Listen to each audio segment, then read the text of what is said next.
नमस्कार. मी डॉक्टर सुमेधा भोसले. मुद्द्याची गोष्ट या माझ्या यूट्यूब चॅनलमध्ये तुम्हा सर्वांचं खूप खूप स्वागत. आजचा मुद्दा आहे उपचार होमिओपॅथीचे आणि त्याच्यासाठी आज आपण इथे पुण्यातले प्रसिद्ध होमिओपॅथ डॉक्टर केदार लोंगाणी यांना इथे आमंत्रित केलेलं आहे. डॉक्टर, तुमचं खूप खूप स्वागत. धन्यवाद. डॉक्टर केदार लोंगाणी हे गेले 33 वर्ष होमिओपॅथीमध्ये अतिशय यशस्वीरित्या प्रॅक्टिस करतात. फर्ग्युसन कॉलेज वरती त्यांचं क्लिनिक आहे आणि भारती विद्यापीठामध्ये ते प्राध्यापक आहेत होमिओपॅथीचे. होमिओपॅथीचा जसा त्यांनी अभ्यास केलेला आहे तसा त्यांनी ॲलोपॅथीचाही अभ्यास केलेला आहे आणि दोन्हीमध्ये समन्वय साधून ट्रीटमेंट देण्यामध्ये त्यांचा हातखंड आहे. आणि पेशंटला बरं वाटलं पाहिजे म्हणजे ॲलोपॅथीचे जे डायग्नॉस्टिक मेथड्स आहेत, त्याच्या ज्या लेटेस्ट उपचार पद्धती आहेत त्याचं नॉलेज घेऊन होमिओपॅथीच्या उपचार पद्धतीतून पेशंटला जास्तीत जास्त कसा रिलीफ मिळेल याच्याकडे त्यांचा कल असतो. त्यामुळे नेहमीच मी त्यांना ॲडव्हाइस करत असते वेगवेगळ्या गोष्टींमध्ये. पण मलाच खूप होमिओपॅथीबद्दल शंका आहेत. त्या शंकांचं सगळं निरसन करून आणि होमिओपॅथीचा आपल्या सर्वांना जास्तीत जास्त फायदा कसा करून घेता येईल. कारण असं होतं की कोणीतरी आजारी पडतं, मग बरेच दिवस ते बरं होत नाही, पुन्हा पुन्हा साधी सर्दी खोकल्याचा प्रॉब्लेम असतो, पुन्हा पुन्हा तेच आजार होत असतात. खोकला बरा झाला तरी सर्दी बरी होत नाही, सर्दी बरी झाली तरी खोकला बरा होत नाही, बऱ्याच वेळा तो खोकला रेंगाळत राहतो किंवा त्वचेचे काही विकार असतात.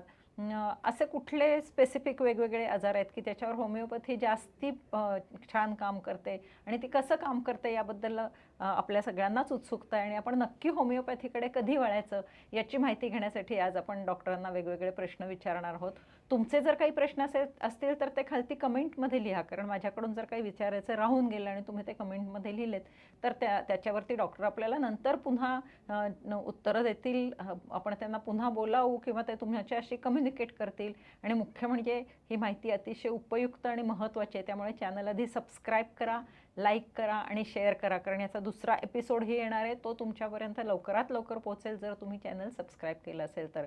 खालती सबस्क्राईब असं लिहिलं व्हिडिओच्या तिथे टॅप करा किंवा बेलचा आयकॉन आहे तिथे टाईप करायचा. केलं तर आपण सुरू करूया डॉक्टरांना प्रश्न विचारण्यासाठी.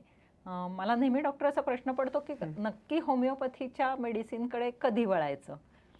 हे बघा, होमिओपॅथिक मेडिसिन जी आहे ती ॲक्यूट कंडिशनमध्येही तुम्ही वापरू शकता आणि क्रॉनिक कंडिशनमध्येही वापरू शकता. दोन्हीकडे ही औषधं तेवढीच उपयुक्त ठरतात.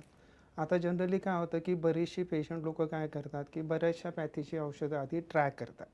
मग जेव्हा त्यांना बरं वाटत नाही मग कोणीतरी त्यांना सजेस्ट करतं की तुम्ही होमिओपॅथिक ट्राय करून बघा. मग ती पेशंट्स आपल्याकडे येतात. तेव्हा काय झालेलं असतं की तो आजार एकतर लांबलेला असतो. दुसरी गोष्ट की त्यांनी बरीच औषधं घेतल्यामुळे त्याचेही दुष्परिणाम त्याच्यामध्ये असतात. बरं. मग त्याची उपाययोजना करायला थोडा वेळ लागतो, पेशंटला बरं व्हायला वेळ लागतो. म्हणून कधी कधी असं मिथ आहे की होमिओपॅथीने रुग्णाला बरं व्हायला वेळ लागतो. तर ही एक मिथ आहे असं मी असं सांगेन. जर का पेशंट वेळेतच होमिओपॅथीकडे आला आणि त्यांनी जर का औषधं घेतली तर त्याला गुण नक्कीच येईल, लगेचच गुण येतो. पण ज्यांना गुण येतो ते लोक मात्र होमिओपॅथीचं इतकं गुणगान करतात आणि ताबडतोब ते सगळ्या लोकांपर्यंत बोलतात. आणि मग त्याच्यातूनच मला वाटतं होमिओपॅथी जास्ती लोकप्रिय झाली असावी, कारण हल्ली होमिओपॅथीचा वापर करणारे बरेच रुग्ण वाढतात. तुमचा काय अनुभव आहे? मला असं वाटतं होमिओपॅथी तसं बघायला गेलं तर अतिशय तरुण शास्त्र आहे. म्हणजे त्याचा उगम साधारण 1796 मध्ये झालाय, तो जर्मनीमध्ये झाला. पण ती होमिओपॅथी आता भारतात चांगली स्थिरावली आहे. आता जर का पेशंटांनी लहानपणापासूनच होमिओपॅथिक औषधं घ्यायला सुरुवात केली तर मग त्यांची इम्युनिटी जी आहे ती प्रतिकारशक्ती पहिल्यापासूनच चांगली राहते. मग ती पेशंट लवकर आजारी पण पडत नाही. इम्युनिटी वाढण्यासारखं काय असतं त्या? म्हणजे होमिओपॅथीमध्ये जी सगळी औषधं आहेत ती आपल्या शरीराची प्रतिकारशक्ती वाढवतात आणि शेवटी आजार जो आहे तो आपलं शरीर स्वतः बरं करतं. बरं. मग त्यामुळे शरीर जेव्हा स्वतःचा आजार स्वतः बरं करतं तर तिची जी इम्युनिटी वरती आलेली असते, चांगली झालेली असते, त्याच्यामुळे त्याला एक असा फायदा होतो की ते लवकर आजारी पडत नाहीत. हे वारंवार सर्दी खोकला होत असेल, प्रत्येक वेळेला सर्दी खोकला झाला आपण औषध घेणार, बरं झाला, परत थोड्या दिवसांनी सर्दी खोकला होणार. जर का आपण त्याला असं औषध दिलं की त्याची प्रतिकारशक्ती चांगली झाली तर मग त्याला तो वारंवार त्रासही होणार नाही. म्हणजे दरवर्षी मग सर्दी खोकला होत नाही असं होतं का? म्हणजे जर मग त्याची प्रतिकारशक्ती चांगली होते, तो आतनच फिट होईल. म्हणजे सगळी औषध होमिओपॅथीमध्ये याच तत्वावर बेस आहे की प्रत्येक पेशंटला आतनं फिट करणं, त्याची प्रतिकारशक्ती वाढवणं. की ठराविक बॅक्टेरिया असतील तर ठराविक अँटीबायोटिक द्यायचं की तशा टाईपचं होमिओपॅथी? होमिओपॅथीमध्ये कुठलंही असं अँटीबायोटिक किंवा बॅक्टेरिया सदृश औषध नाही आहे. म्हणजे व्हायरल इन्फेक्शन असू दे, बॅक्टेरियल इन्फेक्शन असू दे, कुठलंही इन्फेक्शन असू दे, शरीर आपला आजार स्वतः बरं करू शकतो. शरीरामध्ये एक ऑटो हिलिंग सिस्टीम असते, हां. ती फक्त आपल्याला ॲक्टिवेट करणं गरजेचं आहे. अच्छा. मग ऑटो इम्युन डिसीज, आता तुम्ही ऑटो इम्युन सिस्टीम म्हणालात, मग मला असं वाटतं की जे ऑटो इम्युन डिसीजेस आहेत की ज्याच्यात ॲलोपॅथीमध्ये औषधच नाहीये, हो. फॉर एक्झाम्पल रुमॅटॉइड आर्थरायटिस, की ज्याच्यावर फक्त सिम्पटम्सवरती ते औषध देतात, तर होमिओपॅथीमध्ये आहे त्याच्या? होमिओपॅथीमध्ये कसं आहे की एकतर नाही का प्रत्येक गोष्ट की आजाराकरता पहिली गोष्ट नुसतं औषध नाही आहे, हं. तर त्या रुग्णाकरता औषध आहे. म्हणजे रोगाकरता नाही आहे पण रुग्णाकरता आहे. मग तो आजार रुमॅटॉइड आर्थरायटिस असू शकतो किंवा दुसराही असू शकतो किंवा इनक्युरेबल डिसीज असू शकतो. मग अशा वेळेला आपण त्या पेशंटची समूळ लक्षणं बघतो. म्हणजे त्याची मानसिक स्थिती, त्याचे शारीरिक प्रॉब्लेम, त्याची भावनिक स्थिती, बरं. ह्या सगळ्यांचा विचार करून मग आपण त्याला औषध देतो आणि त्या औषधाने त्याला आजार पूर्णपणे बरा व्हायला मदत होते. आपण असं नाही सांगत की आपण प्रत्येक आजार बरा करू शकतो. जे क्युरेबल आहे ते आपण बरं करणार. ज्या आजार इनक्युरेबल आहेत त्याला आपण पॅलिएटिव्ह लाईन ऑफ ट्रीटमेंट आपण देणार. लाईक कोणते आजार म्हणजे असेल? आता कॅन्सर झाला किंवा जे खूप ॲडव्हान्स पॅथॉलॉजीचे केसेस आहेत, हं. मग त्याच्याकरता आपण मी हे बरं करू शकतो असं क्लेम करणं बरोबर नाही आहे. मग त्या केसमध्ये आपण त्यांना पॅलिएटिव्ह लाईन ऑफ ट्रीटमेंट आपण देऊ शकतो की त्याचे जे सफरिंग्ज आहेत, म्हणजे त्याला जो त्रास होतो तो त्रास त्याचा कमी व्हावा एवढं आपण बघू शकतो. म्हणजे त्याचा आणि जीवन प्रवास सुकर हां, म्हणजे व्हावा. लाईफ एक्सपेक्टन्सी जी आहे ती आपण त्याची वाढवू शकतो. वाढवतो. पूर्ण क्युअर नाही होत. हे किती प्रांजळपणे आणि छान सांगितलं तुम्ही. हां, म्हणजे आपण एक आयुष्यात रिअलिस्टिक अप्रोच ठेवायला पाहिजे. Realistic, मी हां. प्रत्येक केस बरी करू शकतो असं न करता, जे बरं होण्यासारखं आहे ते तुम्ही बरं करा. जे बरं होण्यासारखं नाही आहे त्याला तुम्ही दुसऱ्या मॉडर्न सायन्सची पण मदत घ्या. दोन्हीमध्ये समन्वय साधा आणि पुढे जा. हे किती छान आहे. म्हणजे मॉडर्न सायन्सचाही मदत घ्यायची की जिथे हे डॉक्टरांचं हेच प्रिन्सिपल आहे की treat the patient, not treat a disease. आणि त्याच्यामुळे म्हणजे तुम्हाला जरी तुम्ही होमिओपॅथिक डॉक्टर असला तरी तुम्हाला मॉडर्न मेडिसिनची तेवढीच माहिती पाहिजे. मॉडर्न मेडिसिनसुद्धा तेवढंच इक्वली इम्पॉर्टंट आहे. मॉडर्न मेडिसिनचाही तुम्ही अभ्यास करा, पण to find out the similimum, म्हणजे जे आपण औषध देणार आहे that is about the diagnosis. म्हणजे 10 जणांना एक सारखाच आजार असेल, 10 जणांना न्यूमोनिया आहे, 10 जणांना टायफॉइड आहे, तर आपण सगळ्यांना एकच औषध देणार नाही. प्रत्येकाला वेगळी वेगळी औषधं देऊ.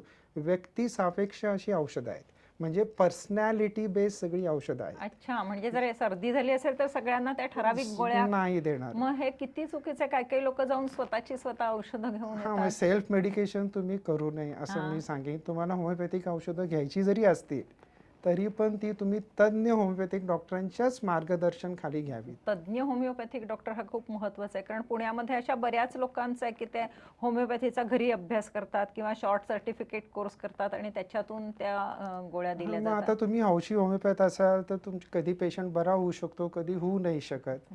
तर मला असं वाटतं की सगळ्यात चांगला अप्रोच आहे की तुम्ही क्वालिफाईड होमिओपॅथिक डॉक्टरांच्या अंडरच ट्रीटमेंट घ्यावी. म्हणजे 12वी नंतर हा 5.5 वर्षाचा कोर्स आहे BHMS होण्यासाठी. हो, पुण्यामध्ये हो. त्याची बरीच कॉलेजेस आहेत. आणि मला अगदी सांगायला आनंद होतो की डॉक्टरांशी मी चर्चा करत असताना त्यांनी सांगितलं की होमिओपॅथीचा प्रसार भारतामध्ये जास्ती झाला. म्हणजे ते काय आहे? म्हणजे काय आहे की होमिओपॅथीचा उगम जर्मनीत झाला, तो 1796 मध्ये मी सांगितलं तसं. पण सगळ्यात जास्त होमिओपॅथिक डॉक्टर्स आणि औषध घेणारी लोक ही भारतामध्येच आहेत.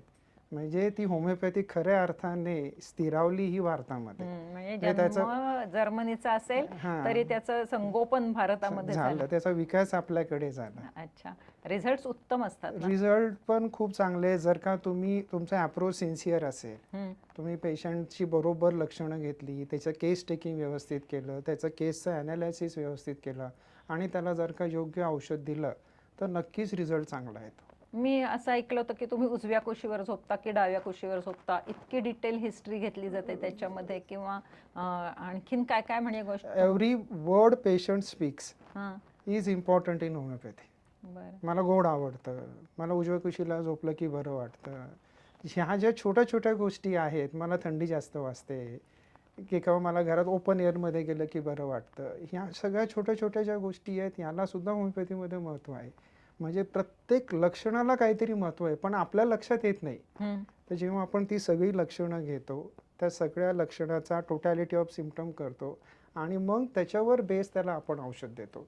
म्हणजे सगळ्या गोष्टीचा ताप असेल, पण तापमध्ये नाही का पेशंटला कसली भीती वाटत असेल, तो रेस्टलेस असेल, तहान जास्त लागत असेल तर वेगळं औषध आहे, तहान कमी लागत असेल तर वेगळे औषध आहे, एखाद्या पेशंटची चिडचिड होत असेल त्याचं वेगळं औषध आहे, त्याच आजारामध्ये एखाद्या पेशंटला रडायला येत असेल जास्त तर त्याचं वेगळं औषध आहे.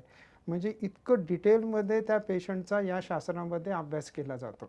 होमिओपॅथिक पर्सनॅलिटी तुम्ही तुमच्या हां, हां, शास्त्राने हां. बघता. म्हणजे मग ते असं आहे का थोडंसं आयुर्वेदामध्ये पित्त प्रकृती, कफ प्रकृती किंवा वात प्रकृती असं म्हणतात हां, ना? होमिओपॅथीमध्ये त्याला एक वेगळा वर्ड आहे मायाझम म्हणून. त्याच्या मायाझम. मायाझम हं, म्हणजे साधारण एक क्रॉनिक आजारामध्ये याचा जास्त उपयोग होतो. म्हणजे सोरा, सिफिलीस, सायकोसिस म्हणजे हं, प्रत्येक व्यक्ती एक पॅटर्नमध्ये तुम्ही साधारण आजारी पडतात. हं. त्यांच्या फॅमिलीमध्ये संधिवात येत असेल, काहींकडे कॅन्सर येत असेल, काहींना फंक्शनल डिसीज येत असतील. तर ते 3 कॅटेगरीमध्ये आपण डिवाईड केलेले आहेत. त्या अनुसार आपण त्याची चिकित्सा करू शकतो. त्याचा अभ्यास करू. अच्छा. आत्ता तुम्ही म्हणालात, की प्रत्येक पेशंटला म्हणजे जरी आजार ताप असेल, तरी प्रत्येक पेशंटला वेगवेगळी औषधं असू शकतात. हं, एका फॅमिलीतले असले हं, तरी. हं. पण काही ठिकाणी आता मी औषधांच्या जाहिराती वाचल्यात, की प्रोस्टेटवरची औषधं अक्रॉस द काउंटर होमिओपॅथीची घेतात आणि लोकांना त्याच्यातून बरंही वाटतं. असं काही आहे का, की ठराविक आजारावरची स्टँडर्डाइज औषधं आहेत? असं नाही आहे. There are no specifics in homeopathy. हं, असं स्पेसिफिक्स काही नाही आहे. पण असं काही बघितलं गेलं की काही ठराविक औषधं काही ठराविक प्रॉब्लेम करता चांगली काम करतात. हं, मग ती रिपीटेडली दिली जातात. मग कधी-कधी पेशंट विचारतो की मला कुठलं औषध दिलं हं, तुम्ही? आपण त्याला सांगितलं हे औषध दिलं, तर तो मग जाऊन स्वतःचं स्वतः घेऊ शकतो किंवा त्याला बाहेर इंटरनेटवरनं किंवा बाकीच्या माध्यमातूनही त्याला माहिती होते. हं.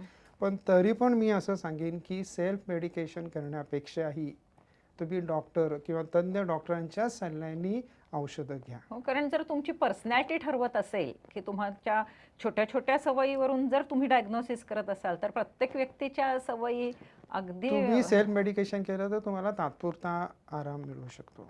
पण पूर्ण अभ्यास करून जर का आपण त्याला औषध दिलं, हं, ती व्यक्तीला स्वतः कशी आहे माहिती नसेल पूर्णपणे. जेव्हा आपण त्याच्याला प्रश्न विचारतो, वेगळ्या-वेगळ्या प्रकारचे प्रश्न विचारतो, मग त्याच्या पर्सनॅलिटीचा अभ्यास करतो, मग त्याचे सिम्प्टम्स घेतो, त्याचं रेपर्टरायझेशन करतो, मग त्याला आपण औषध देतो. रेपोर्टरायझेशन. रेपर्टरायझेशन म्हणजे आता होमिओपॅथीमध्ये कसं आहे, मॅथमॅटिका आहे, ऑर्गॅनोन आहे आणि रेपर्टरी आहे. हं, तर रेपर्टरी हे पेशंटचे सिम्प्टम आणि पेशंटला आपण औषध देतो त्याच्यामधलं एक माध्यम आहे. अच्छा. कारण पेशंटला खूप लक्षणं आहेत, समजा 15-20 लक्षणं आहे, 10-15 लक्षणं आहे. मग त्या सगळ्या लक्षणाचा आपण लक्षात ठेवून अभ्यास करण्यापेक्षा ती सगळी लक्षणं एका ठिकाणी रुब्रिकच्या रूपात लिहिलेली आहेत. हं. मग त्या सगळ्या लक्षणांचा आपण अभ्यास करतो, त्याचं रेपर्टरायझेशन करतो. त्यात काही जी औषधं येतात 1, 2, 3, 4 त्याचा आपण परत अभ्यास करतो. मग आपलं माइंड आहे त्याला अप्लाय करून मग त्याला आपण औषध देतो. बरं, म्हणजे असं सोपं नाहीये हे, की इतकं लक्षणं सोपं वाचली नाहीये. आहेत आणि कुठेतरी होमिओपॅथीच्या नाही, म्हणून ह्याच्यामधून होमिओपॅथी केस टेकिंगला वेळ लागतो लागतो, की लोकं पेशंट येतात, डॉक्टर तुमच्याकडे केस टेकिंगला वेळ लागतो. हो, हो. मग वेळ लागतो, मग त्याची पहिले आपण पूर्ण डिटेलमध्ये केस घेणार, मग त्याचं रेपर्टरायझेशन करणार, मग त्याला आपण औषध देणार. मग या प्रोसेसला वेळ लागतो. पण त्याच्यात एक फायदा असा होतो पेशंटला, की जर का ते औषध त्याला बरोबर लागू झालं, तर त्याची प्रतिकारशक्ती छान वाढू शकते. हे आणि सगळ्या आजाराला मिळून एक औषध आहे. अच्छा. म्हणजे असं नाही आहे की हार्टचं असेल तर मग हार्टचंच औषध घ्या, म्हणजे किडनीचं असेल तर किडनीचं घ्या, असं नाही आहे. त्या पूर्ण हॉलिस्टिक अप्रोच आहे हा. अच्छा. म्हणजे पेशंटच्या मानसिक, नंतर शारीरिक आणि भावनिक सगळ्या गोष्टीचा अभ्यास करून आपण त्याला एक औषध देणार. मग ते एक औषध दिलं, की पेशंटची इम्युनिटी वाढणार आणि मग इम्युनिटी वाढली, की फक्त सर्दीवर उपचार होणार नाही. त्याचा आणखीन जर कुठला हां. आलाय आणि तो सांगायचा विसरलेला असेल आजार, तरी हां, तो म्हणजे बरा होऊन. पेशंटने आपल्याला काही सिम्प्टम सांगितलेले नसतील किंवा हां. एखादा आजार शरीरामध्ये तयार होण्याच्या प्रोसेसमध्ये हं. असेल, तर तेही त्याचा आजार बरा होऊ शकतो. हां, किंवा डायबिटीस असेल आणि तो न सांगता त्याला आता काहीतरी ॲलोपॅथीचा होमिओपॅथीचं असं एक रेप्युटेशन आहे, की स्किनचे आजार आहेत, त्वचेचे आजार आहेत, ॲलर्जी आहे किंवा एक्झिमा आहे किंवा सोरायसिस आहे. त्याच्यावरती होमिओपॅथीवरती खूप छान औषधं आहेत, असं ठिकठिकाणी बोललं जातं. म्हणजे माझ्या हेल्थ क्लबमध्ये येणाऱ्या लोकांकडून मी ऐकते, तर जनरली आम्ही होमिओपॅथी घेतो, ते स्किनचे आहेत किंवा आम्ही होमिओपॅथी घेतोय, तो जुना खोकला बरा होत नाही. त्यामुळे लोकांच्या मनामध्ये अशी कल्पना आहे, की काही ठराविक आजारावर होमिओपॅथी हाच उपचार आहे. तसं नसून तुम्ही पर्सनला ट्रीट करता आणि मग त्यातल्या म्हणजे तुम्ही जे सांगितले आजार त्याच्याकरता तर औषधं आहेत चांगली, पण हं, जी आजार नाही सांगितलेली हं. त्याच्याकरताही तेवढीच चांगली औषधं आहेत. अच्छा. तर मला असं वाटतं की आजार कुठलाही असू दे, तो ॲक्यूट असू दे, क्रॉनिक असू दे, बरा न होणारा असू दे, स्किन असू दे, अस्थमा असू दे, ह्या सगळ्यांकरता होमिओपॅथी तेवढीच इक्वली इम्पॉर्टंट आहे. मॉडर्न शास्त्रामध्ये आता काय IBS झालं, मायग्रेन झालं, की नक्की कारण आपल्याला माहिती नाही किंवा ऑटो इम्युन डिसऑर्डर झाले, हां, अशा ठिकाणी तर तुम्ही नक्की होमिओपॅथीचा प्रयत्न ट्राय किंवा केलं. ट्राय करून बघायला हरकत नाहीये. रिझल्ट चांगले असतात रिझल्ट त्या. खूप चांगले आहेत मग त्याच्यामध्ये. कुठल्या आजारांसाठी होमिओपॅथीकडे नक्की जायलाच पाहिजे असं तुम्हाला वाटतं? तसं आता एक नाही सांगू शकत, सगळ्याच मध्ये उपयोगी आहेत, पण मला असं वाटतं की नाही का काही गोष्टी जशा आता ॲलर्जीज आहेत, हं. ते तिथं तुम्ही करा. रुमॅटॉइड आर्थरायटिस आहे, मी IBS सांगितलं, त्याच्यामध्ये करू हो, शकता. हो. मायग्रेनमध्ये करू शकता. साधा सर्दी खोकला जरी असेल त्याच्याकरता करू शकता. पोटाचे त्रास झाले, गायनॅक प्रॉब्लेम झाले, असे कितीतरी छोटे हार्मोनल इम्बॅलन्स झाला, PCOD झालं, असे बरेचसे ज्या गोष्टी आहेत त्याच्यामध्ये तुम्ही होमिओपॅथी नक्की ट्राय करू शकता. हो, माझ्याकडे मी एक पेशंट पाठवले होते तुमच्याकडे खूप वर्षापूर्वी. तिला वोकल कॉर्डवरती नोड्यूल्स होते आणि तिला नंतर ते पूर्ण नाहीसे झाले होते. त्यामुळे आय वॉज अंडर इम्प्रेशन की डॉक्टर लोंघाणींकडे हे लोक पाठवले की हमखास हे होतं. मला आज नव्याने कळतंय की होमिओपॅथीचा केवढा मोठा स्कोप आहे. हां, आता ज्याला ज्याच्यानी बरं वाटतं, एखाद्याला वॉट्स करता बरं वाटलं किंवा कॉर्ननी बरं वाटलं, एखाद्या डॉक्टरनी माझ्याकडे पेशंट पाठवलं, मग तो त्याच्याकडे येणारे सगळे वॉट्स कॉर्नचे पेशंट तसेच माझ्याकडे पाठवत राहील. त्याला असं वाटतं की याच्यानी बरं होतं. आता ज्याला ज्या पेशंटला जसं बरं वाटतं, त्या डॉक्टर तो माझ्याकडे जे पेशंट पाठवतो, त्याप्रमाणे तो मला पुढचे पेशंट पाठवत राहतो. पण मला असं म्हणायचं आहे शेवटी की सगळ्या आजारांकरता हा औषध खूप आहे. महत्वाचा मेसेज आहे की फक्त ठराविक आजारांसाठीच होमिओपॅथी नाहीये, हां, सगळ्या आजारांसाठी आहे. हां. आणि दुसरं मला असं प्रबोधन झालं आता लक्षात आलं तुमच्याशी बोलताना की पर्सनॅलिटी संपूर्ण सुधारते तुमची आतली जी निरोग म्हणजे आरोग्याची पर्सनॅलिटी की ज्याच्यामध्ये तुमची इम्युनिटी वाढते म्हणून. मग तुम्ही त्याच्याबद्दल एक पथ्य मला असं म्हणेन, मला असं सांगायचं की तुम्ही नाही का सगळ्यात पहिले लहानपणापासूनच, इवन मी तर सगळ्यात प्रेग्नन्सी असतानाच तुम्ही होमिओपॅथिक औषधं घ्यायला सुरू करा. मग प्रेग्नन्सी म्हणजे केअरची काही वेगळी प्रेग्नन्सीमध्ये पण तुम्ही ही औषधं सगळी घेऊ शकता तुम्ही, की दोन गोष्टी आहे की baby born should be healthy. त्या प्रेग्नन्सीमध्ये आईची पण तब्येत चांगली राहावी. बेबी बॉर्न झाल्यानंतरही तुम्ही ही औषधं देऊ शकता, म्हणजे त्याची लहानपणापासूनच प्रतिकारशक्ती थोडी चांगली राहील, म्हणजे त्याचा त्यालाही ॲडव्हान्टेज होत राहील. आणि मुलांना, लहान मुलांनाही ही औषधं दिली तर तीही तशी आवडीनेच खातात, त्याच्यामुळे तोही एक एक ॲडव्हान्टेज हो आहे. हो त्या छोट्या घ्यायलाही छोट्या साबुदाण्यासारख्या ज्या हां, गोळ्या हां, असतात हां. त्या प्रत्येक औषधासाठी म्हणजे प्रत्येक आजारासाठी वेगवेगळ्या त्याची कंटेंट्स असतात का त्या गोळ्या दिसायला सगळ्या सारख्याच असतात, हं. त्याच्यामुळे गोळ्यांमध्ये तर काही फरक नाही आहे. त्या शुगर ऑफ मिल्कपासून केलेल्या असतात, लॅक्टोजपासून केलेल्या असतात. त्याच्यावरती आपण जो अर्क टाकतो, जे औषध टाकतो, ते फक्त वेगळं वेगळं औषध असतं. एक माध्यम आहे. हां. गोळ्या हे फक्त एक माध्यम आहे, हे अच्छा. मीडियम आहे. हे गोळ्यांचे कंटेंट्स वेगळे नसतात गोळ्यांमध्ये काही नाही, गोळ्या या न्यूट्रल आहेत. म्हणजे तो न्यूट्रल सबस्टन्स आहे, हां. त्याच्यावरती जे आपण औषध टाकणार आहे आणि मग ती जी गोळी देणार आहे. मग पेशंट कधी कधी जसं म्हणतात की जो सगळ्याच गोळ्या सारख्या दिसतात, हो गोड. तेच मला असं वाटत होतं की गोड असतात सगळे साबुदाणे असतात त्याच्यामध्ये काही वेगवेगळी औषधं असतात की काय. आणि बऱ्याच वेळा त्याला अल्कोहोलचा वास येत असतो. तर त्यामुळे तो एक मनामध्ये संभ्रम असतो की ह्याच्यामध्ये सुरुवातीला जेव्हा शेवटी काय आहे, अल्कोहोल हे प्रिझर्वेटिव्ह आहे. औषधाला तर आपल्याला प्रिझर्व करायला पाहिजे, ते प्रिझर्वेटिव्ह आहे. तर सुरुवातीला तुम्ही जेव्हा गोळ्यांवरती औषध जेव्हा ते अर्क टाकता तुम्ही, तर त्यातला जो न्यूट्रल पार्ट आहे, अल्कोहोलचा पार्ट आहे, तो थोड्या दिवसानंतर इव्हॅपोरेट होतो. आणि मेडिसिन पार्ट जो आहे, जो औषधाचा पार्ट आहे, तो त्या गोळ्यांमध्ये राहतो. म्हणून थोड्या दिवसानंतर त्या गोळ्या ड्राय होऊन जातात. मग बरेच पेशंट असू शकतात, गोळ्या सुरुवातीला तर त्या थोड्याशा वेट होत्या, आता ड्राय झाल्या, त्याचा इफेक्ट होईल का? तुम्ही कितीही वर्षानंतर त्या गोळ्या वापरू शकता, त्याला कुठलीही एक्सपायरी डेट नाही आहे. बरं. म्हणजे तुम्ही 10 वर्षांनी जरी त्या गोळ्या वापरल्या तरी तुम्हाला त्याचा तेवढाच इफेक्ट येईल. सपोज तुम्ही एवढ्या त्या छोट्या छोट्या डब्या भरून गोळ्या दिल्या असतील आणि त्यातल्या थोड्या गोळ्या घेतल्यानंतर जर बरं वाटलं तर त्या गोळ्या तशाच प्रिझर्व ठेवा, करून फक्त टाईट करून टाईट ठेवायच्या हे पॅक करायचं. मध्ये. त्याच्यावरती पुन्हा अल्कोहोल वगैरे परत टाकायची टाकायची गरज नसते नाही. त्याच्यामध्ये ते ॲब्सॉर्ब. आणि पोटेन्सी काय असतं काहीतरी अशा त्याच्यामध्ये वेगवेगळ्या म्हटलं पोटेन्सीज आहेत. आता हे कसे, ही औषधं जी आहे ती ट्रॅच्युरेशन, सकशन म्हणजे अशी तयार केली जातात. तर 3, 6, 30, 200, 1000, 10 मिलियन, 50 मिलियन CM असे एक एक एक एक अशाच्या त्याच्या पॉवर आहेत. म्हणजे काय करतात की अशी एक औषध तयार करतात की जेव्हा त्याचा औषधाचा जो अंश आहे तो प्रत्येक वेळेला कमी कमी होत जातो आणि त्या औषधाची हिडन पॉवर आहे ती त्या मीडियम मध्ये येते. म्हणून जेवढी त्याची पोटेन्सी जास्त, म्हणजे याचा अर्थ की त्याच्यामध्ये औषधाचा कण पण राहत नाही एका स्टेजला, फक्त त्याची हिडन पॉवर त्याच्यामध्ये राहते. बरं. मग शरीर मध्ये पण आपण म्हणतो नाही का इम्युन सिस्टीम, हं. आतली माझी पॉवर कमी झाली तर ती पॉवर बरी करायला सुद्धा औषध असं पाहिजे की ते पॉवर फॉर्ममध्येच पाहिजे. हो. म्हणून डिसीज जर का डायनॅमिक असेल तर त्याला बरं करायला औषध सुद्धा इन डायनॅमिक फॉर्म पाहिजे. म्हणजे माझी आतली प्रतिकारशक्ती कमी झाली, माझी आतली पॉवर कमी झाली, तर मग ती वाढवण्याकरता औषधसुद्धा त्या डायनॅमिक फॉर्ममध्ये पाहिजे. मग मटेरियल फॉर्ममध्ये औषध देऊन फायदा नाही. मग ते जे मेडिसिन आहे ते पण डायनॅमिक फॉर्ममध्ये आहे. हं, हं. म्हणून ते त्याची पॉवर वाढवू वाढ शकतं. होऊ शकते म्हणजे पोटेन्सी पोटेन्शियल म्हणजे एक स्टेज अशी येते की जर का तुम्ही हाय पॉवर सगळे मेडिसिन दिले आणि ते मेडिसिन जर का तुम्ही अनालाइज केलं तर तुम्हाला त्याचा ट्रेस पण सापडणार नाही. बरं. फक्त त्याची हिडन पॉवर आपण एक्स्ट्रॅक्ट केलेली आहे. बरं बरं. पण मग ही मेडिसिन जर्मनीमध्ये होतात आणि तिकडून एक्स्ट्रॅक्ट येतात, इंडियामधली तेवढी पॉवरफुल नाही आहेत वगैरे असं काहीतरी ऐकिवात येतं. पूर्वी सुरुवातीला असं व्हायचं की ही सगळी औषधं जर्मनीमधनं यायची किंवा बॅक पोटेन्सी तिकडनं यायची. समजा एक पॉवर मागची तिकडे आली, पुढची औषधं इंडियात तयार व्हायची. पण मला असं वाटतं की आता बऱ्याचशा ज्या इंटरनॅशनल कंपनीज आहेत त्यांनी भारतामध्ये आता स्वतःचा सेटअप तयार केला आहे किंवा भारतीय कंपन्या आताही तेवढ्याच चांगलं औषध तयार करू शकतात. तर मॅक्झिमम औषधं आता भारतामध्ये तुम्हाला मिळतात. काही बॅक पोटेन्सीज लागल्या, काही क्रूड फॉर्ममध्ये काही लागलं तर ते मागे तुम्ही इम्पोर्ट करू शकता. पण औषधं ही सगळी भारतात आता तयार होतात. भारतीय औषधंसुद्धा तेवढीच इक्वली चांगली आहेत. त्याचाही रिझल्ट तेवढाच चांगला येतो. अच्छा. कारण एक जनरली असं माइंडसेट असतो की इम्पोर्टेड असेल तर ते मग लोक आता आले की आता याचा उगम जर्मनी झाला, डॉक्टर तुम्ही जर्मन औषधं देता का, असा बऱ्याच लोकांचा प्रश्न असतो. ठीक आहे, मग आपल्याकडे जर्मन पण औषध आहेत. आता त्या कंपनी त्या आता इंडियामध्येही तयार करतातच त्या, त्याच्यामुळे आपली औषधं तेवढीच इक्वली इम्पॉर्टंट आहेत.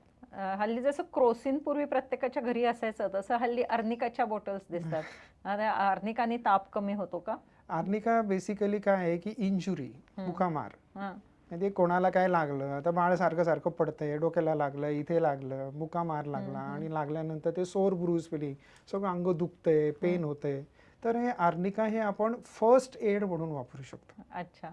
फर्स्ट एड म्हणजे आता पहिली तुम्हाला काही लागलंय तर प्रत्येक घरामध्ये एक अर्निका असावं असं आमचं म्हणणं आहे. कुठल्याही प्रसंगी वापरलं म्हणजे त्याची काही आतली हिस्ट्री वेगळी असेल तरी आता तुम्ही त्या मिनिटाला वापरू शकता, पुढे तुम्ही परत डॉक्टरांनाच कन्सल्ट करायला पाहिजे. पण इनिशियल स्टेजला तुम्ही तर का त्याला अर्निका दिलं, तो जो रक्तस्राव होतोय तो थोडा कंट्रोलमध्ये यायला मदत होते.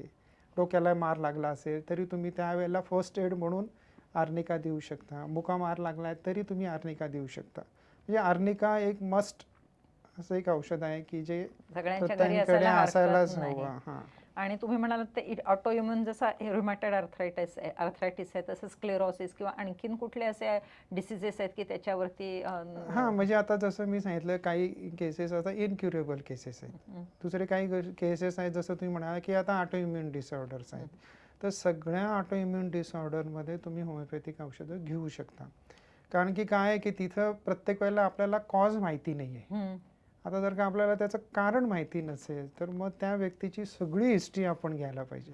म्हणजे त्याची past history, personal history, family history, त्याच्या घरात कुठले कुठले आजार अनुवंशिकतेतनं आलेले आहेत, त्या सगळ्यांचा जेव्हा आपण अभ्यास करून त्याला औषध देऊ तेव्हा त्याचा तो ऑटोइम्युन डिसऑर्डरही बरा होईल. बाकीची त्याची काही लक्षणं असतील ती त्याच्याबरोबर बरी होतील. लोकांना कदाचित ऑटोइम्युन डिसीज म्हणजे काय माहिती नसेल, जरा त्यांना त्याच्या संदर्भात मला असं वाटतं की जेव्हा एखादी गोष्ट आपल्याला कळत नाही, काही शरीरामध्ये काय अँटीजन अँटीबॉडी रिॲक्शन होते, काही गोष्टी आतमध्ये आपल्याला बॉडीला काही अँटीजन आलं त्याला फाईट करायला बॉडीला अँटीबॉडीज कराव्या लागतात. हे झालं मॉडर्न सायन्स प्रमाणे जे तुम्ही करता. होमिओपॅथीमध्ये आजार हा आता जसं तुम्ही म्हणाला ऑटोइम्युन, तसा कुठलाही आजार असू दे, म्हणजे असं काही नाही आहे की आता ऑटोइम्युन डिसऑर्डर आहे, कितीतरी नवीन नवीन व्हायरस येतात, आता काहीतरी इबोला व्हायरस आला, वेगळे वेगळे आजार येत राहते. तर होमिओपॅथीमध्ये असं काही नाही की डॉक्टर तुमच्याकडे ह्याच्याकरता काही वेगळं औषध आहे का, नवीन काही औषध आलं आहे का. होमिओपॅथीमध्ये तसं काही नाही आहे. ती औषधं त्याला ज्या वेळेला ती लक्षणं येतील, आता ऑटोइम्युनमध्ये त्याला जी लक्षणं असतील ती लक्षणं जर का त्या औषधाला मॅच झाली तर त्याचा आजार बरा होतो.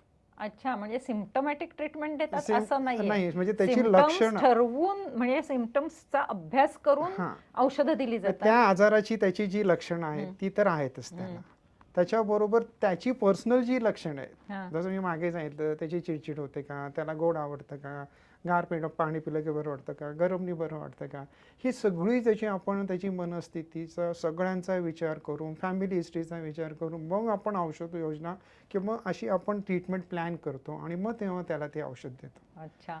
ऑटो इम्युन डिसीज म्हणजे आपली जी इम्युनिटी आहे तीच आपल्या विरुद्ध काम करते आणि त्याच्यामुळे मॉडर्न मेडिसिनमध्ये, ॲलोपॅथीमध्ये त्याच्यावरती डॉक्टर्स फक्त सिम्प्टमॅटिक म्हणजे कसं की तुमचं अंग दुखतंय तर ॲनाल्जेसिक म्हणजे अँटी इन्फ्लमेटरी, जसं की तुमचं कुठल्या जेनेरिक गोळीचं नाव नको घ्यायला, पण ज्यांनी तुमचं दुखणं थांबतं अशा काही ब्रुफेन सारख्या गोळ्या देतात.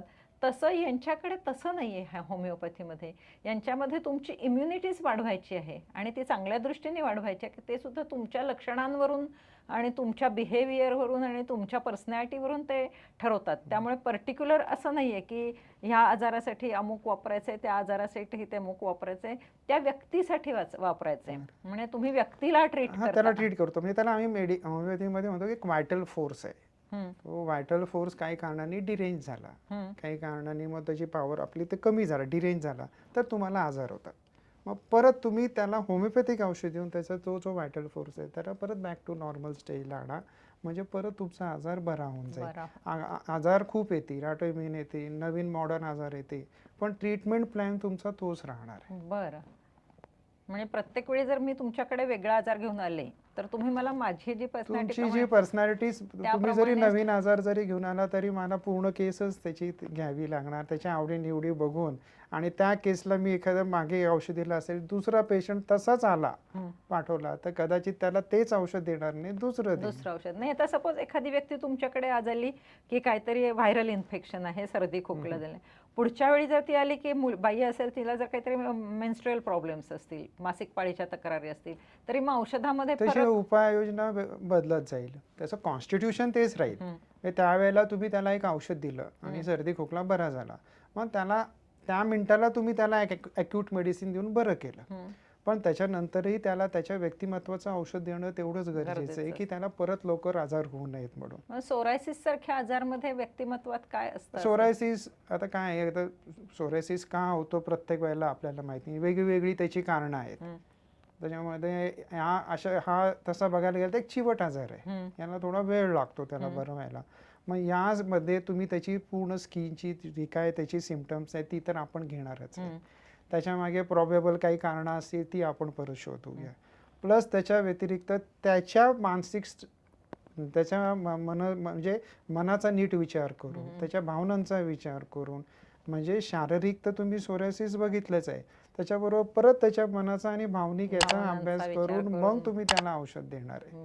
म्हणून या सगळी ही तिन्ही चेन प्रत्येक वेळेला तुम्हाला बघावेच लागतात. आणि क्रॉनिक केसमध्ये तर तुम्हाला खूप डिटेलमध्ये जाऊन केस घ्यायला पाहिजे. म्हणजे झाल्या लगेच आलं तर तुम्हाला रिलीफ कदाचित, म्हणजे तेव्हा काय असतं की तेव्हा त्याला फक्त सोरायसिसचीच लक्षणं असतात, मग त्यांनी खूप ऑइंटमेंट लावलीत तर काय होतं की तो आजार थोडासा दबला जातो. मग तुम्हाला तशी ती लक्षणं सगळी तुम्हाला मिळत नाहीत, किंवा पेशंट म्हणतो नाही ते होतं माझं पूर्वी, पण ते मी काय मलम लावली तो आता बरा झाला. पण होमिओपॅथीमध्ये तसं नाही आहे. मग तुम्ही होमिओपॅथी मी असं म्हटलं आता की तो आजार तुमचा सप्रेस झाला आहे, it will try to come out in some other form. म्हणून होमिओपॅथीमध्ये आपण कुठलाही आजार हा दाबत नाही, एक्सटर्नली काहीही दाबत नाही. जे काय बरं व्हायचं ते आतनंच बरं व्हायला पाहिजे. म्हणजे तुम्ही ओरल मेडिसिन्स घ्या आणि मग शरीर आपला आजार बरा करेल. आपण बाहेरनं काहीही दाबत नाही. लोकांना पेशन्स नाही आहे, लोकांना काही झालं की लगेच डॉक्टर मला इथं रॅश आला, इचिंग आलं, लगेच त्यांना आपण एखादं मलम लावलं, तो दाबून टाकलं. पण तसं नाही आहे होमिओपॅथीमध्ये. त्यांना तुम्ही इंटरनल मेडिसिन घ्या आणि मग तो बरा करा. मग असं म्हणतात बऱ्याच वेळा की होमिओपॅथीचं औषध घेतलं की आधी ॲग्रिवेशन होतं, असं काही असतं का? आता होमिओपॅथीची जी सगळी औषधं जेव्हा त्याचं प्रूव्हिंग केलं गेलं, तर सगळी ही औषधं निरोगी व्यक्तींवरती औषधं प्रूव्ह केलेली आहेत, कुठल्या प्राण्यांवरती ही औषधं प्रूव्ह केलेली नाही आहेत. मग एक औषध जेव्हा प्रूव्ह केलं तेव्हा त्याला काही लक्षणं आली, ती लक्षणं आपण सगळी नोट डाऊन करून ठेवली त्या औषधाच्या खाली. तशीच लक्षणं असणारी एखादी व्यक्ती आली तर आपण त्याला ते औषध देतो. मग त्याच्यामध्ये जी क्युअर होते, त्याच्यामध्ये काय होतं की जेव्हा आपण औषध देतो तेव्हा तात्काळ स्वरूपात तेच सिम्पटम थोडे एक्सेंच्युएट होतात आणि नंतर मग ते हळूहळू ते कमी होत जातात. म्हणजे तुम्ही औषध घेतलं, तुमचा आजार वाढला असं नाही, ते तात्पुरत्या स्वरूपात ती लक्षणं वाढलेली असतात आणि मग शरीर आपला परत कंट्रोल करतं आणि ती औषधं तो आजार बरा होतो. मग पहिल्या दिवशी थोडीशी लक्षणं आता वाढतात असं सगळ्यांनाच तर का? येतील असं नाही नाही सांगता आहे. येत ना. ते होमिओपॅथिक ॲग्रेवेशन कधी-कधी काही जणांना होऊ शकतं. ते तात्पुरतं असतं आणि ते कमी होतं. पण ते जेव्हा लक्षणं जरी त्याची वाढली तरी त्याला त्रास होत नाही. बरं. म्हणजे त्याला त्रास होत नाही. ते क्षणिक बरं. स्वरूपात असतात आणि ते लगेच कमी होऊन जातात. हां, म्हणजे ती रिकव्हरी प्रोसिजर ते असते. प्रोसेसमध्ये ते बरे होतात. अच्छा. असं म्हटलं जातं की होमिओपॅथीची औषध असेल तर कांदा खायचा नाही, लसूण खायचा नाही, मांसाहार घ्यायचा नाही, अल्कोहोल घ्यायचं नाही किंवा चहा, कॉफी घ्यायची नाही. अशा पद्धतीचं काही लोकं सांगत असतात आता काय आहे की होमिओपॅथिक औषधं जी आहेत ती आता आपण नाही का असं जिभेवरती देतो. म्हणजे ते काय आहे ते नर्व्ह एंडिंग थ्रू ॲक्ट होणार. हं. आता आपण काही खाल्लं असेल, समजा कांदा खाल्लेला असेल, चहा, कॉफी काही जे काही घेतलं असेल, तर त्याची टेस्ट तुमच्या तोंडामध्ये राहते. मग त्याची जी ॲक्शन होती ती तात्पुरती डिस्टर्ब होऊ शकते. तर आमचं असं म्हणणं असतं की तुम्ही हे खाऊ नका, ते खाऊ नका करण्यापेक्षा एक औषधं घ्यायच्या 10 किंवा 15 मिनिटं आधी काही घेऊ नका आणि 10-15 मिनिटं नंतर काही घेऊ नका. म्हणजे स्पेसिफिक असं मी नाही सांगणार की हेच घेऊ नका, ते घेऊ नका. म्हणजे ते वरचेच कायमचं डाएटमधून असं नाही, फक्त औषधाच्या वेळी ते औषधं घेताना शक्यतो तुम्ही 10 मिनिटं आधी किंवा 10 मिनिटं नंतर काही घेऊ नका. कारण की ते औषधाचा इफेक्ट चांगला होण्याकरता त्या नर्व्ह एंडिंग थ्रू ॲक्ट होतील. आता तुम्ही औषध घेतलं, लगेच काहीतरी चहा, कॉफी पिला, तर ती ॲक्शन त्या टेस्ट जिभेमध्ये राहणार. त्याची ॲक्शन डिस्टर्ब होऊ शकते. म्हणजे त्याच्या बाकीच्या पदार्थांच्या टेस्टमुळे या म्हणजे पदार्थ स्ट्रॉंग स्मेलिंग हां. काही पण आहे. जसं ओनियन झालं, गार्लिक झालं किंवा तुम्ही जे स्ट्रॉंग किंवा तुम्ही चहा, कॉफी जरी झालं, अल्कोहोल जरी झालं, त्याच्या सगळ्यांनी थोडी तरी तुमची टेस्ट डिस्टर्ब होते. ते तात्पुरतं तुम्हाला स्टिम्युलेशन येऊ शकतं. म्हणजे ती ॲक्शनमध्ये थोडा बहुत कमी जास्त होऊ शकतं. कसं ॲक्शन होते याची म्हणजे त्याची ॲक्शन जी आहे की जसं मी सांगितलं की एक व्हायटल फोर्स आहे शरीरामध्ये, जो आपली बॉडी गव्हर्न करतो. जेव्हा तो हार्मोनियस असतो, म्हणजे बॅलन्स स्टेजमध्ये असतो, तर आपण हेल्दी असतो. तो काही कारणाने डिरेंज झाला तर आपल्याला बाकीचे आजार होतात. तर मग तुम्ही त्याला असं मेडिसिन द्या की ज्याच्याने तो व्हायटल फोर्स परत बॅक टू नॉर्मलला येईल आणि मग तो आजार जो आहे तो आपलं शरीर स्वतःच बरं करेल. ही बेसिक त्याची थीम आहे होमिओपॅथीमध्ये, की आपली जी म्हणजे आपण त्याला प्रतिकारशक्ती म्हणतो. आता जनरली मी म्हटलं तर व्हायटल फोर्स हा होमिओपॅथीचा वर्ड आहे. तर ते व्हायटल फोर्सला तुम्ही बॅक टू नॉर्मलला आणा, म्हणजे शरीर आपला प्रॉब्लेम स्वतःच बरा करेल आणि तुम्ही पुढच्या आयुष्यामध्ये निरोगी राहाल तसे. आता हल्ली कसं असतं, डायबेटीस असेल तर ठराविक गोष्टी वर्ज्य करायला सांगतात किंवा हायपरटेन्शन असेल तर एक वेगळी लाईफस्टाईल सांगतात किंवा हे जे लाईफस्टाईल डिसीजेस आहेत, हायपरटेन्शन आहे, डायबेटीस आहे, हार्ट डिसीज आहे, सांधेदुखी आहे किंवा इव्हन कॅन्सरला सुद्धा आपण लाईफस्टाईल किंवा न्यूरोलॉजिकल डिसऑर्डर आहेत, या सगळ्यांमध्ये थोडं लाईफस्टाईल मॉडिफिकेशन सांगतात डॉक्टर्स. तसं होमिओपॅथीमध्ये सांगतात का? आता हे लाईफस्टाईल डिसीज आहे, कुठलाही आजार असू दे, तुम्ही निसर्ग नियमानुसारच चाललं पाहिजे. म्हणजे वेळेत झोपणं, वेळेत उठणं किंवा जास्त स्ट्रेस न घेणं, व्यसनांपासून दूर राहणं, हे बेसिक, या सगळ्या बेसिक गोष्टी आहेत. या सगळ्याच पॅथीमध्ये लोकांनी फॉलो करायला पाहिजे. म्हणजे तुम्ही निसर्ग नियमानुसारच चाललं पाहिजे. वेळेत झोपलं पाहिजे, वेळेत उठलं पाहिजे, व्यायाम करायला पाहिजे, टेन्शन घ्यायला नको. हे बेसिक आहे, हे सगळ्यांनी फॉलो करावं. तर मी तर असं सांगेन की सगळ्यांनी नियमित व्यायाम करावा, वेळेत उठावं, स्ट्रेस घेऊ नये. होमिओपॅथीमध्ये असं आहे की तुम्ही स्ट्रेस हा एक सगळ्यात मोठा फॅक्टर आहे. की बऱ्याचशा असं म्हटलं जातं की माइंड टू बॉडी येतं. म्हणजे पहिले मन अफेक्ट होतं आणि मग शरीरावरती त्याचा परिणाम होतो. म्हणजे प्रत्येक वेळेला तुम्हाला शारीरिक प्रॉब्लेम असेल तर कुठं ना कुठं त्याचा संबंध हा मनाशी असतोच. तर म्हणून तुम्ही केस घेताना फक्त फिजिकल नका बघू, तर त्याचा सर्वांगीण विचार करा. त्याची माइंडसेट पण तेवढाच इक्वली इम्पॉर्टंट आहे. त्या आजाराच्या वेळेला त्याची मनस्थिती कशी आहे याचा पण तुम्ही अभ्यास करा आणि मग तुम्ही त्याला औषध द्या. तुम्ही पहिल्यापासून सांगताय की शारीरिक, मानसिक आणि ते भावनिक फार महत्वाचं आहे. आपण केस घेताना 2 मिनिटात आपण फक्त बघणार काय पोटात दुखतंय, असं दुखतंय, औषध देणार नाही. त्याचा संबंध कुठंतरी आणि एखाद्या गोष्टीशी असू शकतो. टेन्शन डोक्यात येतं पण गोळा तर पोटात येतो. टेन्शन डायरिया पण म्हणतो आपण. टेन्शन आलं की होतं, म्हणजे कुठं ना कुठं हे प्रूव्ह केलेलंच आहे की कुठं ना कुठं मनस्थितीचा म्हणजे कुठं ना कुठं मनाचा तुमच्याशी संबंध आहेच. तर मानसिक तर नक्की मी सांगेन की पूर्ण विचार करा. म्हणजे असं नाही सांगणार की फक्त मनाचा विचार करा, मनाचा पण करा आणि शरीराचा पण तेवढाच विचार करा. मला ह्याच्यावरून तुमच्याशी बोलल्यावरती असं लक्षात आलं की होमिओपॅथीमध्ये संपूर्ण व्यक्तीचा आधी अभ्यास करतात की आणि तो व्यक्तीचा अभ्यास करताना त्याच्या छोट्या छोट्या सवयी लक्षात घेतल्या जातात आणि त्यानंतर त्या व्यक्तीला औषध दिलं जातं, त्या रोगाला औषध दिलं जात नाही. त्यामुळे एकाच आजाराने 4 लोक त्रस्त असतील तरी प्रत्येकाचं औषध वेगळं असू शकतं. दुसरी गोष्ट अक्यूट आणि क्रॉनिक दोन्ही पद्धतीच्या मध्ये पण आपण औषध देऊ शकतो. मध्ये तर लवकर लोकांना घाई असते, आता मला ताप आलाय, डोकं दुखतंय किंवा काही अक्यूट पेन आहे, मग त्यांना तुम्ही असं थांबवू नाही शकत ना. मग त्यांना असंच अशी औषध उपाययोजना केली गेली पाहिजे की त्याला लगेच बरं वाटलं पाहिजे. तिथं असं नाही चालणार ना तुम्हाला. म्हणून अक्यूट केसेसमध्ये तुम्हाला फास्ट उपाययोजना करायला पाहिजे. कुठं रिपिटेशन जास्त असेल तर रिपिटेशन औषधांचं करायला पाहिजे. ती पण तुम्ही त्याच्यात सुद्धा तेवढेच एक्सपर्ट पाहिजे. बरोबर. म्हणजे जेवढे क्रॉनिक मध्ये आहात तेवढे तुम्ही अक्यूट मध्ये पण एक्सपर्ट पाहिजे.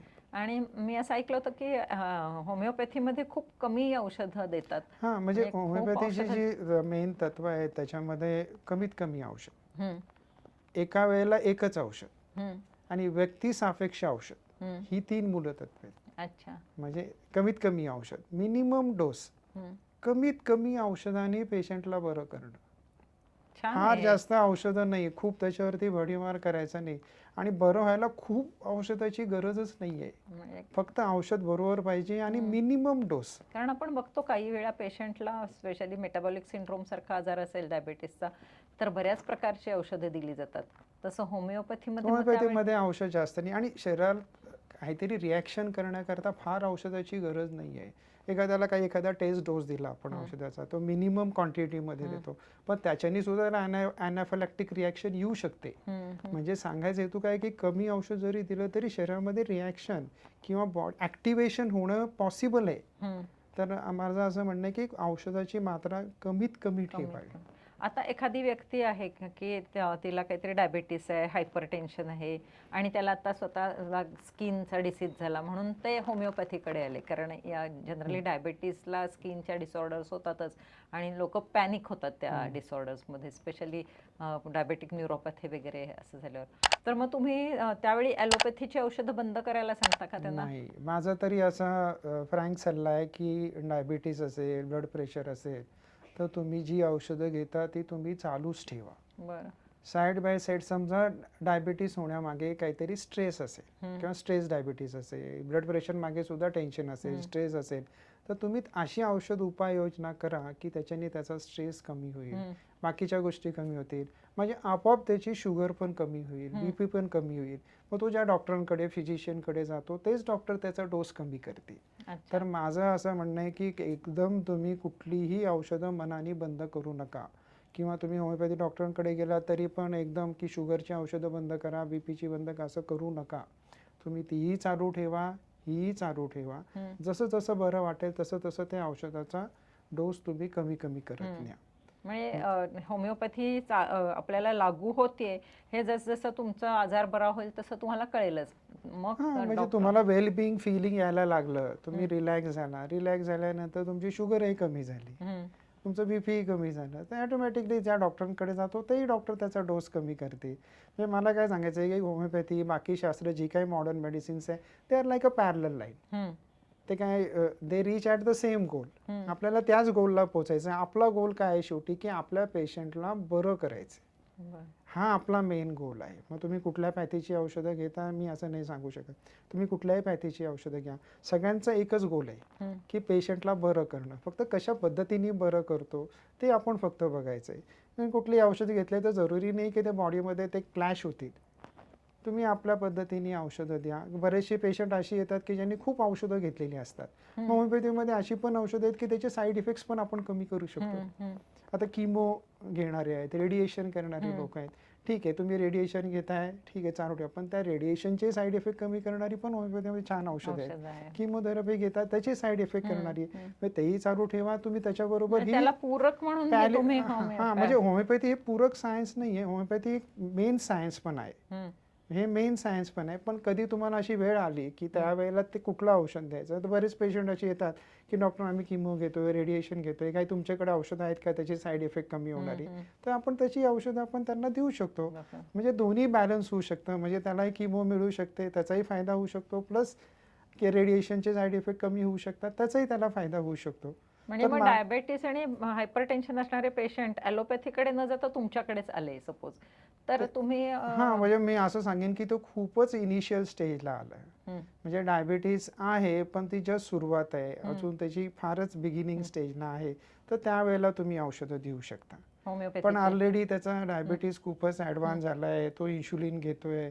तर मग अशा वेळेला नाही असं की सपोज होतं कसं डायबेटीसचं तो सायलेंट असतो नेहमी, बऱ्याच वेळा लक्षात येत नाही. तर कोणाला तरी अचानक 250 रॅन्डम शुगर दिसलेली आहे किंवा फास्टिंग शुगर 150च्या पुढे आहे, तर त्या व्यक्तीने होमिओपॅथीकडे आलं तर फायदा होतो का? माझं म्हणणं आहे की तो खूपच इनिशियल स्टेजला आला तर त्याला फायदा होऊ शकतो. हम्म, पण जास्त ॲडव्हान्स स्टेजमध्ये आला, ऑलरेडी तो 10-15 वर्ष औषधं घेतोय, हम्म. तर मी सांगेन की एकदम त्याला औषधं तुम्ही बंद करा आणि होमिओपॅथिक ट्रीटमेंट घ्या असं सांगू नका. पहिल्यापासून आला तर तुम्ही ट्रीट हां, करा. तो त्याला देऊ शकतो इनिशियल स्टेजला.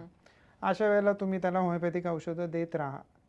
जनरल सगळी सिम्पटम्स घेऊन, आणि त्याची जशी जशी शुगर कमी होईल तर डॉक्टर स्वतःच त्याचा डोस कमी करतील. कमी करतील, बरोबर आहे. म्हणजे ते रिस्क फॅक्टर नाही आहे. म्हणजे ॲलोपॅथीकडे जायचंच नाही याच्याकडे, त्याच्याऐवजी होमिओपॅथीकडेच यायचं असं ॲडवाइस कराल आता का? काय आहे की आता डायबिटीस हे खूप लाईफस्टाईल डिसऑर्डर आहे. त्याच्यामध्ये बऱ्याचशा गोष्टी तुम्हाला कराव्या लागेल, आणि प्रॅक्टिस करताना तुम्ही डायबिटीस औषध घेऊ नका, मी तुम्हाला देतो असं म्हणणं सुद्धा सध्या फार अवघड आहे. अवघड आहे, हो. आपण असं नाही सांगू शकतो मी तुमचा आजार बरा करू शकतो.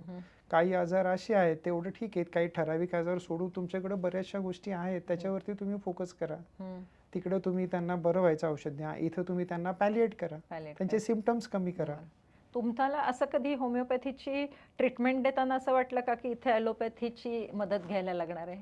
हां, आता जसं मी सांगितलं की आता एखाद्याला तुम्ही जसं आता एक्झाम्पल दिलं, शुगर आहे, बीपी आहे, एखाद्याला एकदम सडनली सेरेब्रल हिमरेज झालं किंवा अशी काहीतरी अक्यूट इमर्जन्सी झाली, एकदम सडनली मायोकार्डियल इन्फेक्शन झालं, तर मी त्याला सांगतो तुम्हाला चेस्ट पेन होतं, तुम्ही ताबडतोब जा ECG करून घ्या, आणि काही ECG ॲबनॉर्मल आलं तर लगेच ॲडमिट व्हा. म्हणजे तुम्ही त्या मिनिटाला जो डिसिजन घ्यायला पाहिजे तो क्विक घ्यायलाच पाहिजे. शेवटी पेशंट हा बराच व्हायला पाहिजे. बरोबर. पेशंटच्या फायद्याकरता काय आहे ते तुम्ही पहिले बघायला म्हणजे पॅथी हा प्रोपोगंडा नाही नाही. तुम्ही कुठलेही सायन्स कमी नाही, सगळे सायन्स इक्वली इम्पॉर्टंट आहेत. मॉडर्न सायन्समध्ये पण काही चांगल्या गोष्टी आहेत, त्याही तुम्ही घ्या. त्या मिनिटाला तुम्ही त्याला इमिडिएट ॲडमिट करा आणि त्याला जी काही ट्रीटमेंट द्यायची ती द्या. पेशंट बरा होणं, सर्वाईव्ह होणं हे सगळ्यात पहिलं आपलं कर्तव्य आहे. आधी सर्वाईव्ह व्हा आणि मग तुम्ही आतून तुम्हाला बरं मग होण्यासाठी तुम्ही परत आलात, परत मी तुम्हाला औषध देऊ शकतो, परत देऊ शकतो, पण त्या मिनिटाला त्याचा जीव महत्वाचा आहे, त्याचा जीव वाचलाच पाहिजे. किती छान आहे हा अप्रोच, महत्वाचा आहे अप्रोच. मला असं वाटतं की होमिओपॅथीच्याकडे अगदी बालपणापासून वळलं पाहिजे, आणि त्यामुळे आपली इम्युनिटी खूप छान वाढेल. होमिओपॅथीच्या उपचाराने जास्तीत जास्त आजारांना आपण दूर ठेवू शकतो, आणि जिथे गरज लागेल तिथे आपल्याला मॉडर्न मेडिसिनचा सुद्धा उपयोग करा. दोन्ही शास्त्राचा इक्वली इम्पॉर्टन्स आहे. जिथं होमिओपॅथी चांगली तिथं करा. म्हणून मी म्हणतो एक हॉलिस्टिक अप्रोच पाहिजे. हा जो तुम्ही वर्ड वापरला समन्वय, तो समन्वय व्हायला पाहिजे. काही केसेस नाही बऱ्या झाल्या तर त्यांनी होमिओपॅथीकडे पाठवाव्या. होमिओपॅथीने काही केसेस बऱ्या नाही झाल्या तर त्यांनी केसेस होमिओपॅथीकडे पाठवल्या पाहिजेत. मला असं वाटतं की नाही का, जिथं तुम्ही जसं म्हणाला ऑटोइम्युन डिसऑर्डर आहे तिथं तर तुम्ही नक्की होमिओपॅथी करा. जिथं मनाचा जास्त पद्धतीने विचार केला गेलेला आहे आणि मग शारीरिक प्रॉब्लेम आहे तिथे तुम्ही जर IBS म्हणाला की तिथेही होमिओपॅथीमध्ये चांगलं आहे. ॲलर्जीज आहेत, कितीतरी गोष्टी की ॲलर्जीज माहिती नाही, तिथं तुम्ही होमिओपॅथीला पाठवा. लहान मुलांकरता तर मी नक्कीच सांगेन तुम्ही सुरुवातच तिथनं करा. होमिओपॅथीपासून तेव्हाच तुम्ही लहानपणापासूनच मुलांना होमिओपॅथी द्यायला सुरुवात करा. प्रेग्नन्सी पासून केलं तर अतिच उत्तम. बरं, प्रेग्नन्सी पासून सुरू केलं तरी त्याच्याबरोबर त्यांच्या ज्या स्पेशली सप्लिमेंट्स घ्यायला लागतात, आयर्न, कॅल्शियम, त्या घेऊ दे. त्याच्याबरोबर आपण जसं त्या मिनिटाचे जे लक्षणं आहेत ती आपण देऊ शकतो. त्यावेळेला त्या लेडीला जी काय आता समजा नॉशिया होत असेल, सिम्पटम असेल काय, त्या मिनिटाला तिला थकवा जाणवत असेल, चिडचिड होत असेल, रडू येतं, जे काही आहे त्या सिम्पटम्स त्यावेळेचे ते आपण देऊ शकतो. प्रेग्नन्सीच्या डिलिव्हरीच्या वेळेला सुद्धाही काही औषधं देऊ शकतो. रिजिड ऑस आहे त्याला देऊ शकतो. कॉन्ट्रॅक्शन्स नीट होत नसतील तेही देऊ शकतो आपण औषधं. म्हणजे थोडी ती औषधाचा तुम्ही उपयोग करा. कदाचित प्रायमी आहे, सुरुवातीला खूप अँझायटी आहे, फर्स्ट टाइम आता ते डिलिव्हरीला फेस करणार आहे, तिला खूप भीती वाटते, कसं होईल, काय होईल, पहिले डिलिव्हरी नॉर्मल होईल का, सीझर होईल का, बेबी नॉर्मल कसं बॉर्न होईल, तर ती भीती जाण्याकरता सुद्धा आपल्याकडे खूप छान औषध आहेत. कदाचित माइंड रिलॅक्स होतं, त्याच्यामुळे ते तिला जे लेबर पेन्स आहेत ते कमी होऊ शकतात. म्हणजे असंही तुम्ही वापर करू शकता.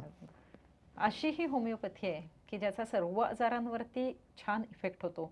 लहानपणापासून खरं तर गर्भावस्थेपासूनच स्त्रियांनी जर होमिओपॅथीकडे वळलं तर होणाऱ्या बाळाची इम्युनिटी, आईची इम्युनिटी वाढेल. इम्युनिटी वाढली की ऑटोमॅटिकली आजारांपासून ते बाळ दूर राहणार आहे. सिम्पटम्स आणि प्रत्येक पर्सनॅलिटीचा अभ्यास करून त्याच्यावरती औषधं दिली जातात. त्यामुळे त्याचे दूरगामी आणि छान परिणाम होतात. पुन्हा पुन्हा रिकरन्स होत नाही. अजून होमिओपॅथीबद्दल तुम्हाला काय सांगता येईल?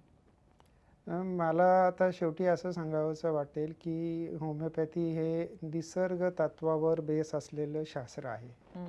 म्हणजे हे नॅचरल आहे, हॉलिस्टिक आहे.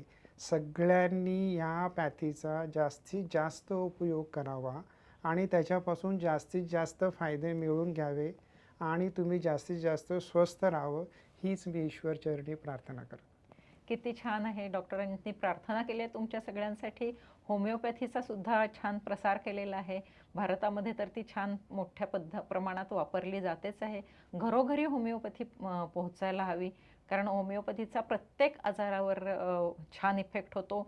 जास्ती औषधं घ्यायची वेळच येणार नाही जर तुम्ही त्या होमिओपॅथीच्या साहाय्याने तुमची इम्युनिटी वाढवलीत तर. त्यामुळे आपली इम्युनिटी कशी वाढवायची, आपल्या सवयी काय आहेत आणि त्याच्यामध्ये त्या डिटेल डॉक्टरांना सांगून त्यांच्याकडून योग्य आणि मुख्य म्हणजे तज्ज्ञ डॉक्टरांकडून ट्रीटमेंट घ्यायची आहे.